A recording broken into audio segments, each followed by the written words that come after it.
Bienvenido y bienvenida en un nuevo episodio del podcast Enseñar un idioma. Hoy vamos a ver cuáles son las etapas para poder progresar en un idioma. ¿Qué hace que empiezo desde cero absoluto en un idioma y qué me lleva hasta el punto de ser capaz de comunicar de forma fluida y espontánea?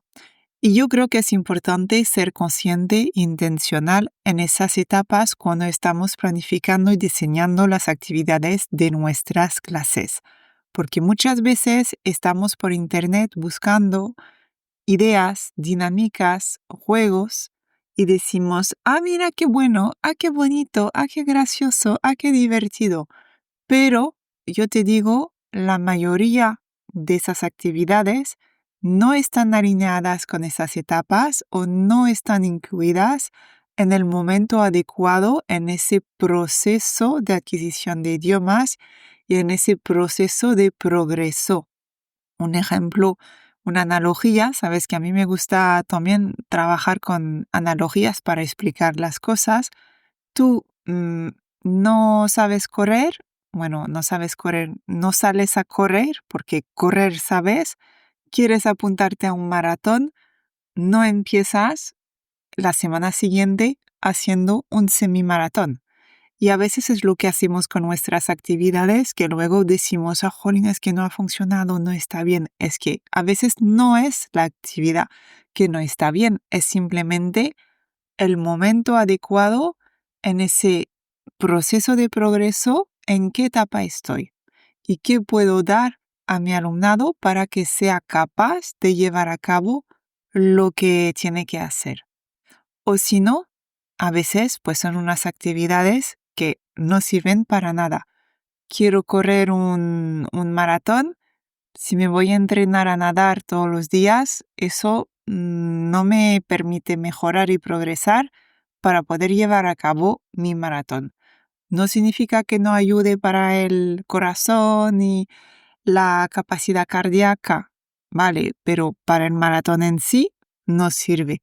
Y a veces pasa lo mismo con esas actividades que yo llamo purpurina, que bien entretenidas, divertidas, pero no ayudan a progresar en el idioma. Así que bueno, ahí vamos. Primera etapa, la exposición inicial y la creación de seguridad. ¿Qué pasa? El alumnado no entiende nada todavía, empieza desde cero. Entonces necesita contexto, necesita gestos, necesita imágenes y necesita rutinas predecibles para poder también sentirse seguro dentro de la clase. El objetivo es que tu alumnado llegue a entender mensajes muy básicos en situaciones concretas. Eso está ligado, en las investigaciones con la hipótesis del filtro afectivo de Krashen, que si hay ansiedad, el input no entra y la seguridad es una condición previa a querer hacer cualquier cosa. Me quiero ir a correr para entrenarme y ser lista para el maratón. Si pongo un ejemplo personal, ¿no? Bueno, yo no voy a hacer ningún maratón, pero a mí irme a correr en un bosque a las 10 de la noche cuando es oscuro me da miedo, no me genera seguridad, no voy a ir jamás a correr. O voy a ir a correr no para mejorar tiempos o la técnica. Estaré mirando alrededor si no hay nadie que me salta encima. Yo creo que como mujer sabemos también, hago una pequeña paréntesis, sabemos un poco lo que es estar a ciertas horas del día sola, no nos sentimos seguras. Y las claves en las clases para poder llevar a cabo esa exposición inicial y esa creación de seguridad es usar mucho apoyo no verbal, mucho apoyo visual, unas rutinas claras, unos body break, unos brain breaks y saber modelar el teacher talk, facilitar el idioma. Etapa número 2 es la comprensión global de mensajes simples. Vale, ahora me siento seguro, estoy dispuesta a escuchar. Pues empezamos a reconocer palabras sueltas y frases de altísima frecuencia. El objetivo aquí es comprender el sentido general y no cada palabra por palabra de lo que se dice o se lee sin necesidad de producir. Eso nos viene de la hipótesis del input de Krashen, otra vez, que nos dice que la adquisición ocurre cuando comprendemos input un poco por encima del nivel actual. Claves prácticas para llevarlo a cabo: las narrativas instructivas, las lecturas graduadas, las conversaciones instructivas con preguntas, por ejemplo, de sí o no o de opción múltiple y repetición con variación mínima. La fase número 3 es la construcción de un capital lingüístico básico. ¿Qué pasa ahí? El cerebro empieza a fijar estructuras de alta frecuencia y fórmulas prefabricadas que llamamos chunks. El objetivo ahí es tener suficiente vocabulario y estructuras para cubrir el 95% de los mensajes cotidianos. Nos viene de Nation y nos dice que se necesita entre 95 y 98% de cobertura léxica para comprender fluidamente textos o para comprender un podcast, una peli, algo oral. Las claves prácticas para llevarlo a cabo es centrarse en esos Super 7. Sweet 16 son los 7 verbos más frecuentes, los 16 verbos más frecuentes, expresiones frecuentes y rutinas comunicativas. Etapa número 4 es el procesamiento y la organización interna del input. Ahí, ¿qué está pasando? Los alumnos empiezan a notar relaciones, forma, significado. Por ejemplo, con los tiempos verbales, saben reconocer cuando estamos en el pasado, cuando estamos en el presente, en el futuro, cuando estoy hablando de un chico o varios chicos, el singular y el plural, los marcadores de persona, también los adverbios, lentamente, rápidamente. El objetivo ahí es transformar el input en intake, es decir, lo que realmente se procesa y se retiene. Eso nos viene del input processing del Dr. Van Patten. Primero se procesa el significado, luego la forma. La instrucción debe guiar la atención a la forma en el input, no en reglas aisladas. Y claves prácticas para hacer esto es el input estructurado, los mini contrastes de significado, como he dicho antes, por ejemplo, un chico, los chicos, ¿qué diferencia? Tareas de comprensión con foco en algunos detalles, ¿vale? Etapa número 5, la interacción básica y la producción emergente. ¿Qué está pasando en esa etapa? El alumnado empieza a producir palabras sueltas, frases que ha interiorizado o respuestas cortas. El objetivo ahí es comunicar lo esencial en contextos controlados, aunque haya errores. Nos viene de la hipótesis de interacción de Long, donde la negociación de significado en la interacción hace el input más comprensible.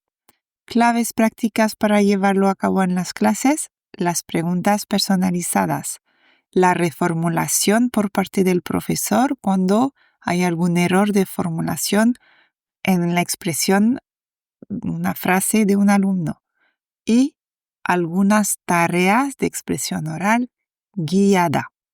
Número 6, la producción más elaborada y el output empujado. Lo digo así, es una mala traducción del inglés.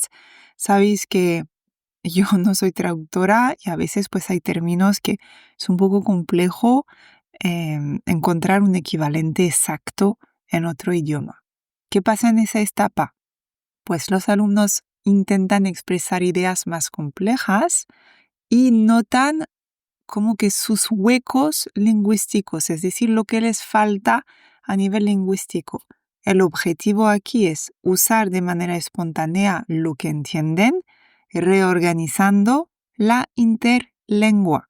Interlengua es cuando pueden estar utilizando algunas cosas, hacen una transferencia de su lengua materna o de otra lengua que tengan dentro de su repertorio lingüístico para hablar en ese nuevo idioma.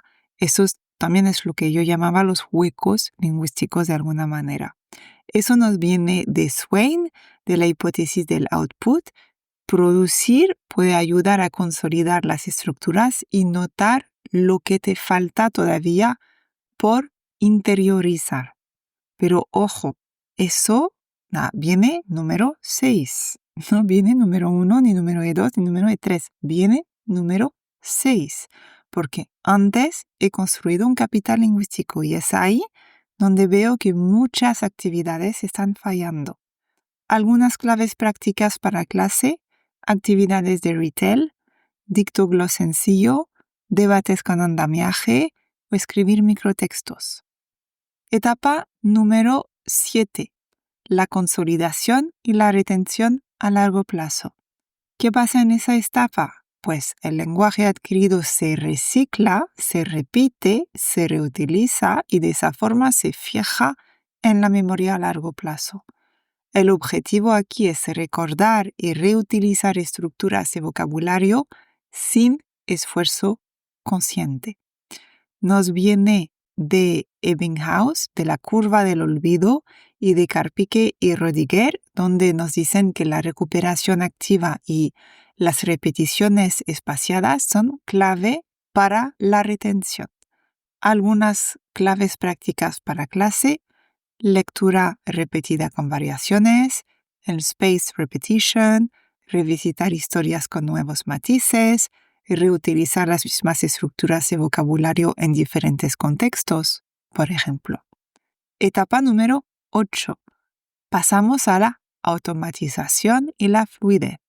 En esa etapa, lo que pasa es que se disminuye la carga cognitiva, las estructuras salen sin pensar, se gana velocidad y naturalidad. El objetivo es hablar de forma más rápida, con menos pausas y más recursos de cohesión. En vez de hacer trocitos y trocitos, ya utilizamos más conectores, más algunas expresiones, ¿vale? Eso nos viene de Nation, del Fluency Trend, donde dice que la fluidez se desarrolla con repetición significativa y presión de tiempo. Una clave práctica para clases, la actividad de 4-3-2, donde voy a hablar de un tema o hacer una actividad de retail o contestar a una pregunta con un compañero durante 4 minutos. Cambio de compañero, lo vuelvo a hacer, pero esta vez durante 3 minutos. Vuelvo a cambiar de compañero y lo vuelvo a hacer 2 minutos. Siempre hablo de lo mismo. Eso permite acortar las hesitaciones, centrarse en el mensaje. Podemos hacer speed chatting o podemos hacer unas presentaciones breves, repetidas, con distintos compañeros. Pero ojo, esas presentaciones llegan en la etapa número 8, no al principio de la unidad 1 del curso escolar, donde tienen que presentar si su familia y lo que están haciendo es leer mi padre, mi madre, mi hermano. No, eso no es una presentación para comunicar. Y llegamos a la etapa número 9, es la última etapa, la comunicación espontánea y flexible. ¿Qué pasa en esa etapa? El alumnado puede manejar conversaciones auténticas con matices, humor y expresiones figurativas. El objetivo ahí es comunicar ideas y emociones de manera espontánea y saber adaptarse a distintos interlocutores y contextos. Eso nos viene de Nakanishi sobre sus estudios de lectura y escucha extensiva y nos dice que la exposición masiva a input auténtico mantiene y expande la competencia, el vocabulario, las estructuras, la ortografía y la gramática. Es raro como en la última etapa volvemos a una exposición masiva de input para decir que esto de verdad es la clave. ¿Cómo lo llevamos a cabo en clase? Pues un programa de lectura, el estudio de novelas, proyectos un poco largos, debates abiertos, creación de historias originales y con una secuencia un poco más compleja. Y aquí llegamos al final de las etapas. En resumen, paso de no entender nada a comprender, a producir con apoyo, a consolidar, a automatizar y a comunicar con flexibilidad. Es importante tener en cuenta que ese progreso no es lineal, sino cíclico. Cada etapa se sigue reactivando y profundizando en nuevos contextos y por eso también una programación adecuada de tus clases para seguir esas etapas es importante. Si te interesa saber cómo llevarlo a cabo, puedes coger una cita conmigo, te dejo el enlace. Vemos si te puedo ayudar en tu situación. Si es el caso, te hablaré del programa Potencia tus clases. Muchísimas gracias por escuchar este episodio y nos vemos la semana que viene.